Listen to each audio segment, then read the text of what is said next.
Pero kung bago ka pa lang sa aking channel, paki-like, share, and click the subscribe button and the notification bell para lagi kayong updated sa mga parating ko pang uploads.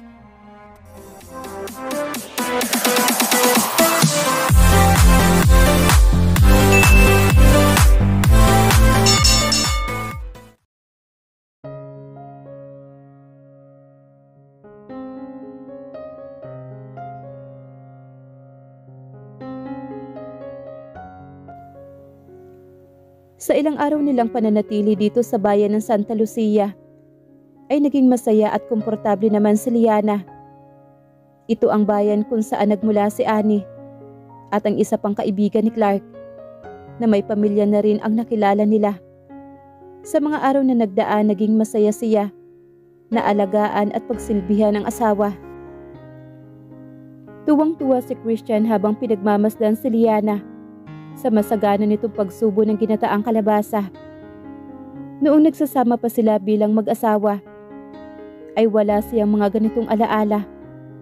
Kasalanan niya, kaya bumabawi siya ngayon kay Liana. Ang sarap!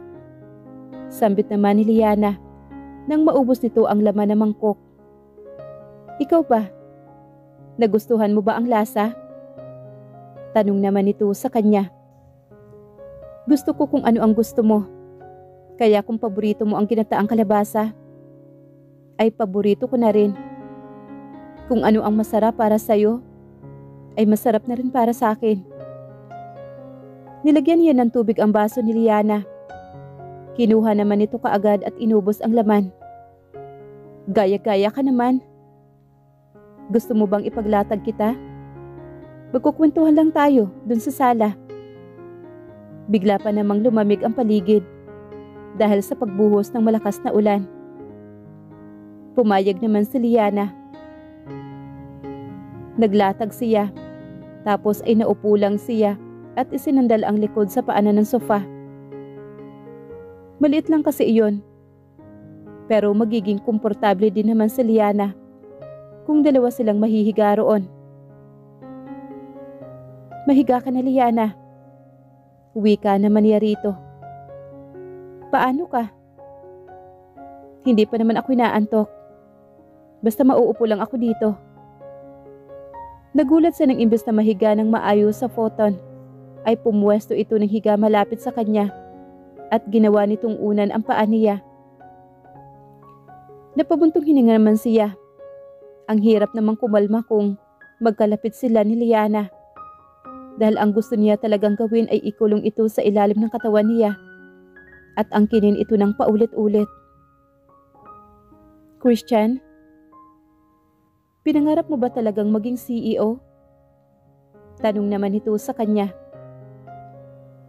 Ang totoo, hindi. Hindi ko alam na magiging katulad pala ako ni Clark. Hanga ako sa kapatid ko. At hindi ko naman hinangad na maabot ang mga narating niya. Gusto ko lang patunayan sa sarili ko na kaya ko ring tumayo sa sarili kong mga paa. At nagawa mo naman, hindi ba? Yeah. Sa usaping pag-ibig naman, gaano karami ang naging girlfriends mo? Bago ikaw? Hindi mo naman ako naging girlfriend. Naging tayo bago kita inayang magpakasal. Kaya naging girlfriend din kita. Tumango na lang ito.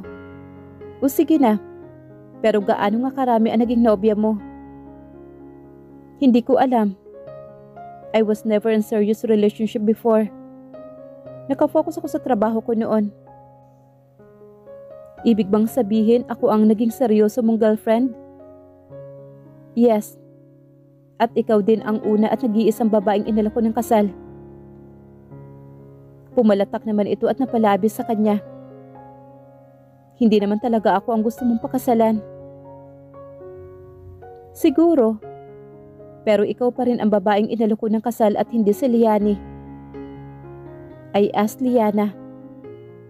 And you were the woman who stood next to me inside the church, hindi ba? It was you. And not Liani. Napatingin naman ito sa kanya. Nakakamanghang na pag-uusapan na nila ang nakaraan tungkol sa pagpapanggap at kasinungalingan nito noon. Sa paraang kaswalang at wala ni isa sa kanila ang nakaramdam ng pagkaasiwa. Her lies and deception no longer arrest assessment in him. Kung noon ay nagdidilim ang mukha niya kapag nababanggit ang tungkol sa naging kasalanan sa kanya ni Liana, ngayon ay wala na ni maliit na bakas ng negatibong emosyon ang nabuhay sa kislap ng mga mata niya. Hindi ka na ba talaga galit sa akin? Tanong naman sa kanya ni Liana. Alam mong matagal na hindi na. Matagal nang nabura ang galit sa puso niya. At napalitan na iyon ng malalim at masidhing pagmamahal para kay Liana. Alam mo kung ano ka pa sa buhay ko? Tanong niya rito. Sige. Ano pa? Sabihin mo. Habang nakatunghay din siya sa mukha nito at nakatitig sa mga mata nitong maganda ang hugis. Ikaw din ang una at nag-iisang babaeng bumabaliw sa akin. Napahagalpak naman ito ng tawa. Ikaw rin ang nag-iisang babaeng halos sa irin ko ang lahat ng katas ko para lang maipunla sa loob mo. Napakahilig mo. Tampal naman ito sa kanya. Natawa naman siya. Pero iyon ang totoo, Liana. Totoo talaga iyon. Kahit na mas madalas na silang magtalik ngayon ni Liana, ay hindi pa rin nababawasan ang pagkasabik niya rito. Habang lalo niya itong nalalasahan, ay mas lalo niya itong ginugusto. Lalo niya itong hinahanap. Ewan ko sa'yo. Alam mo kung ano pa? Tanong pa uli niya rito. Tinaasan siya ng kilay ni Liana na ikinangiti naman niya. Ikaw ang nag-iisang babaeng gusto kong maging ina ng mga anak ko. At lahat ng iyon ay para sa plano kong mabuntis ng babaeng pilit na sanang lumalayo sa akin. Sino ba kasi ang mag-iisip na darating ang araw na maghahabol at mababaliw ako sa isang babae? Binago mo ako, Liana. Ang sabihin mo matagal ka ng baliw. Hindi ka palang sigurado noon. Maaaring tama ka. Hinawakan niya ang kamay ni Liana at pinisil-pisil iyon. Siguro nga ay baliw na baliw talaga ako. Dahil sa pangalawang pagkakataon, gusto kong isuot ang singsing na ito sa daliri mo. Pagkasabi niyon ay isinuot niya sa palasinsingan nito ang isang simple pero mamahaling singsing. May suot din siyang kapareho ng singsing na nasa mga daliri ngayon ni Liana. Ano to? Takang tanong naman nito. Titig na titig sa singsing. Ibinigay mo kay Liana ang dati mong singsing. Kaya binilhan kita ng bago. Christian, with this ring, I promise to love and cherish you, Liana. Choosing you above all others and holding only on to you. Napaawang ang mga labi ni Liana at nag-uulap ang mga mata nito. Natatandaan mo pa ba ang mga pangakong sinambit mo noon sa kasal natin? Kahit kailan ay hindi ko yun makakalimutan. Dahan-dahan niyang ibinaba ang ulo ni Liana. Dinala niya ito sa loob ng kwarto at ibinaba sa kama. Inayos niya ang pagkakahiga nito at hinila ang kumot hanggang dibdib nito. Habang nakatunghay siya kay Liana ay biglang nag-vibrate naman ang cellphone niya. Pasimple niyang tiningnan kung sino ang tumatawag sa kanya. Napahugot siya ng malalim na paghinga nang mabasa ang pangalan na rumihistro sa screen. Yes, aniya sa taong nasa kabilang linya. Kumusta siya? Inaalagaan ko siya na mabuti. Bumuntong hininga naman ang taong kausap niya. Kahit alam ni Christian na hindi naman siya nakikita ng kausap niya sa telepono, ay napatango-tango pa rin siya. Iyon din ang gusto niya. Ang huwag munang ipaalam kay Liana ang tungkol sa totoong dahilan kung bakit na ospital ang ina nito. Ngayon lang ito nakabalik sa pamilya Salvacion. Tapos ay may mga nangyari na agad na hindi maganda. Ayaw niya maging malungkot ito at dadating ang araw na sasabihin niya dito. Pero hindi sana muna ngayon, lalo na at nasa unang trimester ito ng pagbubuntis. Alam niyang nahihilo pa rin ito at may mga oras na nasusuka pa rin ito. Yun din naman ang gusto ko. Ang hindi muna ipaalam sa kanya ang tungkol sa mga hindi magandang nangyayari. Salamat, Christian. Hindi niyo po kailangan magpasalamat, Senator. Sambit naman niya rito. Nasa boses ang puno ng sinseridad. Oo, ang tumatawag sa kanya ay si Senator Salvacion. Dahil may mga bagay na nangyari na ayaw nitong makarating kay Liana.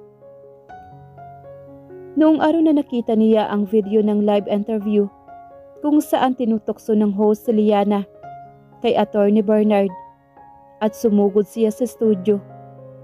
Ang gusto niya lang talagang gawin noon ay kidnapin si Liana.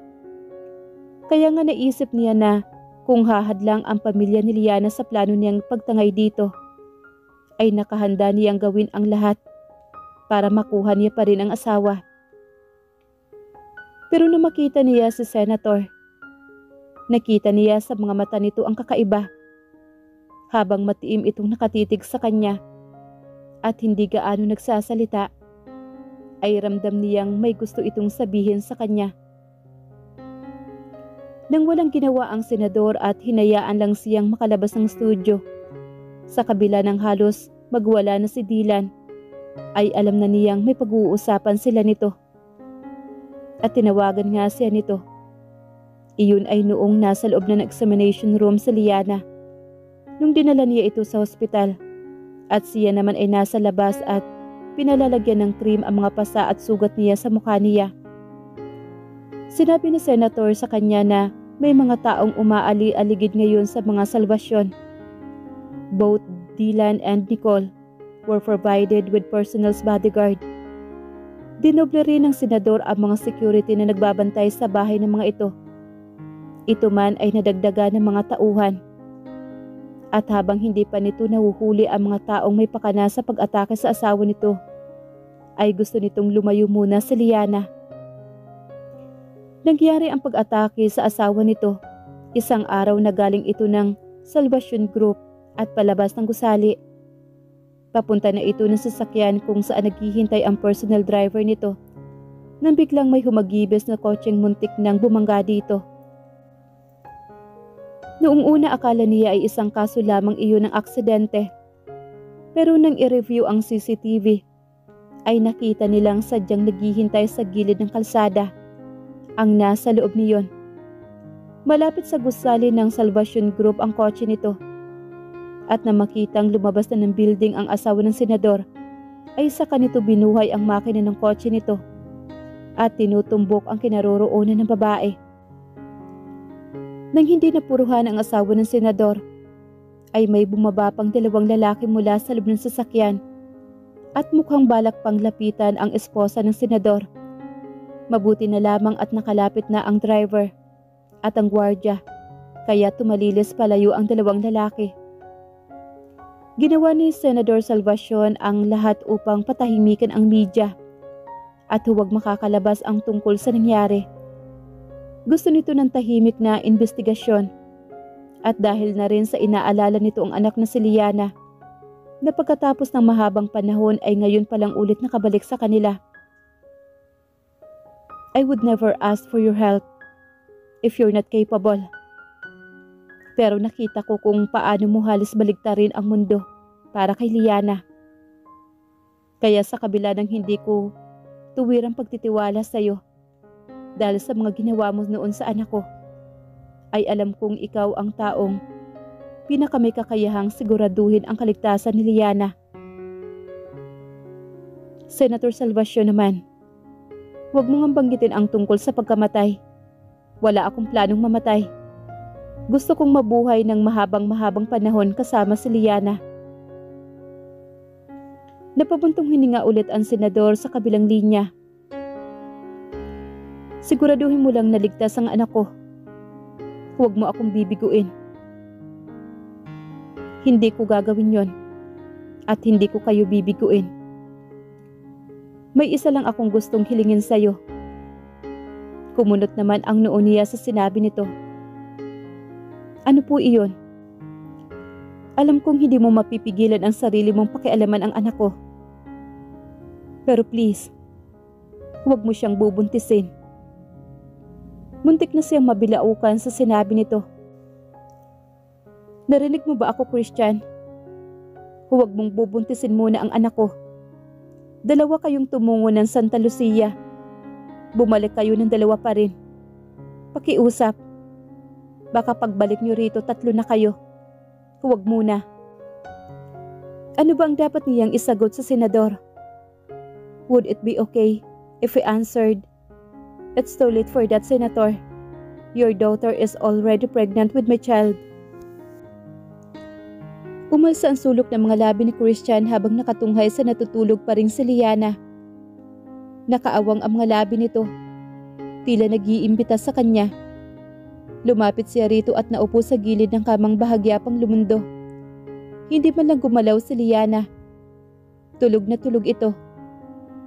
Ganoon ba kapag buntis? Mas magana rin itong kumain ngayon kumpara sa noon. Kapag nakikita niya ang magana nitong kumain ay nabubusog na rin siya.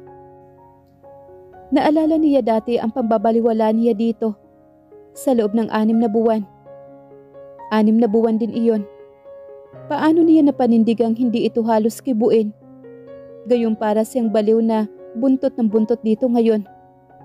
May isang punto pa nga na sumagi sa isip niya na ikulong ito sa poder niya para hindi siya nito iwanan.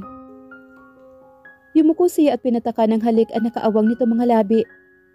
At hindi pa nakontento ay kinagat-kagat pa niya ang ibabang labi nito. Masarap ang lasa nito. Kumuyom ang mga kamao niyang nakatukod sa kama sa magkabilang gilid ng ulo ni Liana. Hindi pa sinasadyang dumiin ang harap ng katawan niya sa dibdib nito. At parang panggatong iyon na nagpasiklab sa kanina ay maliit lang na apoy na nasa loob ng katawan niya. Halos mabasag ang bagang niya sa maring pagtagis niya para lang magawa niyang apulahin ang apoy na iyon. Napaungol siya at pinuwersa ang sariling lumayo sa natutulog na si Liana. Bumaba ang tingin niya sa bagay na nasa pagitan ng mga hita nito. Lumabas siya sa bahay at malalaki ang hakbang na tinungo ang ilog. Mabilis siyang tumalon sa malubig na tubig at nilublob ang katawan upang patayin ang apoy na binuhay ni Liana. Parang yelo ang temperatura ng tubig dahil umulan nga kanina. Pero mas mabuti na nga iyon dahil ang loob-loob ng katawan niya ay tila naglalagablab naman. Habang nakalublob ang katawan niya sa malamig na tubig, ay ipinikit niya ang mga mata at isinandal ang likod ng ulo sa katawan ng malaking bato. Bigla niyang naalala ang sinabi ni Senator Salvacion kanina sa telepono. Huwag mong bubuntisin muna ang anak ko. Dalawa kayong tumungo sa Santa Lucia. Bumalik kayo ng dalawa pa rin. Pakiusap. Baka pagbalik nyo 3 na kayo. Mali ito. Hindi sila tumungo ng Santa Lucia nang silang dalawa lang. Dahil may baby na sa tiyan ni Liana. Ang hindi lang nila tiyak ngayon ay kung gaano karami ang laman ng tiyan nito. At alam niyang matutuwa siya kung ang dinadala nito ay kambal or triplets. Pero okay lang naman sa kanya kung iisa. Ang importante ay malusog. Kung babae sana ay kamukha ni Liana. Kung lalaki sana ay kamukha niya. Kanina ay hindi niya magawang ipagtapat sa senador ang tungkol sa pagdadalang tao ni Liana. Baka kasi hindi matuwa si Liana dahil ang gusto nito ay ito mismo ang magsabi sa pamilya nito ng tungkol sa bagay na iyon. Kaya kahit gustong-gusto na niyang sabihin sa senador ang totoo, ay nagpipigil siya at pinanatiling nakatikom ang bibig niya.